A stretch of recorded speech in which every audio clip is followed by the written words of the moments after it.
the man, be the man, be the man I was born to be.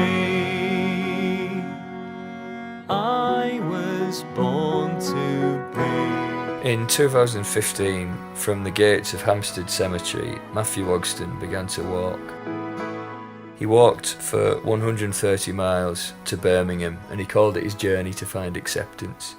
The previous year he had lost the love of his life, Dr. Nazim Mahmood, and the circumstances of Naz's death were horrific and tragic, and all to do with the fact that his family could not accept his homosexuality.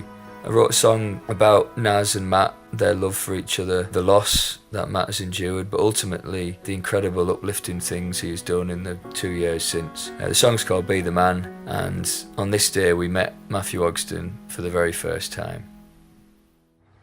In the Guardian article that we read where you describe the reason you set up the foundation was because in your head you heard Naz's voice. Yes.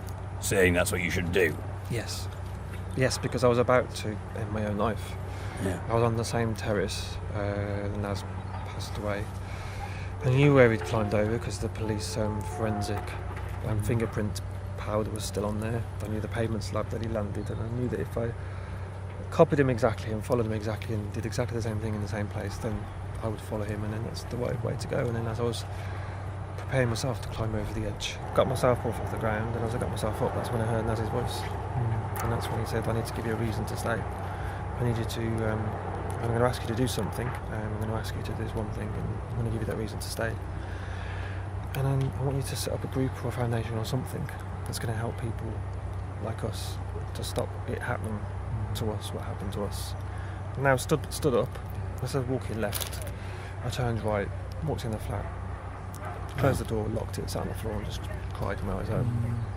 You must be aware of the massive outpouring of love towards you since, Yes. just from us singing the song on stage and people wanting to share their stories with you, or just coming up to us and saying, is there any way we can get in touch with Matt, or Yes. can you pass this on?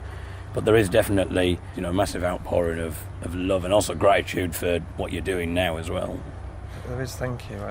That's what sometimes gets me out of the hole, because I do go into a depression sometimes, and I get myself just stuck in the corner and I don't want to do anything, and quite often that's one of the messages come through when you think it's not just a story being shared, but it's actually someone needing us to take action.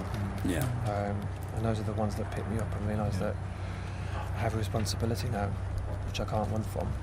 And we have a duty to help people. And my love, he was warm and kind, and my love, he was strong. And when his brown eyes first met mine, I knew he was the one. I was at home the first time I listened to it, and it just really hit me because it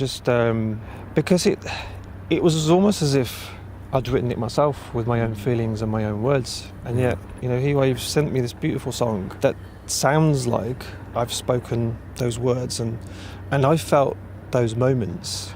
And then I started to think, well, you must have felt some of those moments as well to be able to write the song. The line that I love the most is, or the two lines, is when his brown eyes first met mine, I knew he was the one. So I remember that night so clearly, and you captured it so beautifully. And I think what's also really important about it in your song is it's a story. It captures so many elements of what we're trying to tackle. There's references to different religions in there. There's references to just that path of trying to change things, and it's so sad but at the same time so uplifting. I probably had to listen to it many times to be able to listen to it without crying my eyes out. And now I can listen to it, I can listen to it in public more, and it's just lovely to hear people's comments when they also hear it. Like the emails we received from Nova Scotia, and messages received from Glastonbury. So glad about that. Yeah.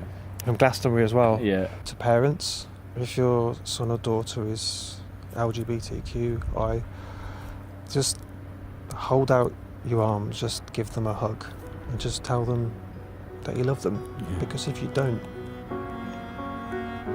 you might not one day be able to do that ever again.